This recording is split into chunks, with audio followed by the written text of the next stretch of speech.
বিপদ যখন আসে চারপাশ থেকেই আসে, এই কথাটা যদিও আমি আগে বিশ্বাস করি নাই, কিন্তু বর্তমানে এসে এই কথাটা আমি কড়াই বিশ্বাস করি। তো হ্যালো এভরিওয়ান, আসসালামু আলাইকুম। আশা রাখছি সকলে অনেক বেশি ভালো আছেন। আমিও আলহামদুলিল্লাহ মোটামুটি আছি আর কি। তো বিপদ যখন আসে চারপাশ থেকেই আসে কেন বললাম জানেন? গত 6 মাস যাবত এই যে আমাদের পিছনে বিপদ লেগেই আছে, মানে কোনোভাবেই আমরা এর থেকে উদ্ধার হতে পারতেছি। গতকাল রাতে হঠাৎ করে বাড়ি থেকে ফোন আসে যে আমার মা অনেক অসুস্থ। তো আমিও দেরি না করে রাতের বেলা একটা অটো নিয়ে চলে যাই আমাদের বাড়ি। তো যা দেখি আমার মা অনেক অসুস্থ, তো আমার মাকে ডাক্তার দেখাই। আমার বাবা মারা গেছে আজকে 2 মাসের উপরে হবে, আর এদিক দিয়ে আমার মা অনেক টেনশনে থাকে, যার কারণে মা এখন প্রায়ই অসুস্থ থাকে। আমরা এখন এতটাই অসহায় যে আমার মা যদি হঠাৎ অসুস্থ হয়ে পড়ে, আমার মাকে যে কেউ দেখবে সেরকম একটা মানুষ নাই আমাদের বাসায়। আমার ছোট বোন আমার বাবার ব্যবসা দেখাশোনা করে, বাসায় থাকে না, আর আমি থাকি পরের বাড়ি। বাবা মারা যাওয়ার পর থেকে যতটুকু সম্ভব আমি আমাদের বাসায় আসা যাওয়ার মধ্যেই আছি। মাঝে মাঝে ভাবি, আল্লাহ যদি আমাকে মেয়ে না বানিয়ে ছেলে বানাতো তাহলে কতই না ভালো হতো।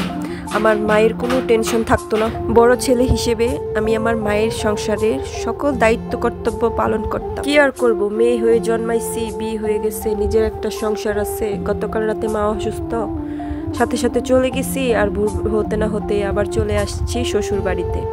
এটাই বুঝি মেয়েদের জীবন। তো শ্বশুর বাড়ি চলে আসছি, তো এদিক দিয়ে আমার ছেলে বয়ম নিয়ে বসছে, তার নানু তাকে কি কি দিয়ে দিছে সেটা দেখার জন্য। তো আমি মাকে বলছিলাম যে আমার মশলা শেষ হয়ে গেছে। তো মা কি করছে, দোকান থেকে হলুদের প্যাকেট, গুঁড়া প্যাকেট, মরিচের গুঁড়া প্যাকেট দিয়ে দিছে।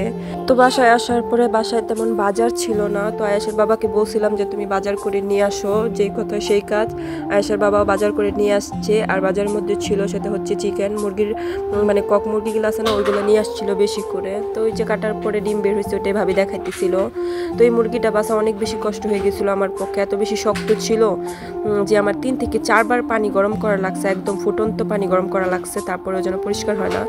তো ফাইনালি মাংস টাংস কেটে ফ্রিজে রেখে দিছি, আর যেটুকু রান্না করব সেইটুকু একটা কড়াইয়ে নিয়ে নিছি। আমাদের বাসার কেউই ব্রয়লার মুরগি পছন্দ করে না, সবাই কক মুরগিটাই পছন্দ করে, যার কারণে আমরা মানে আমাদের এই কক মুরগিটা বেশি খাওয়া হয়।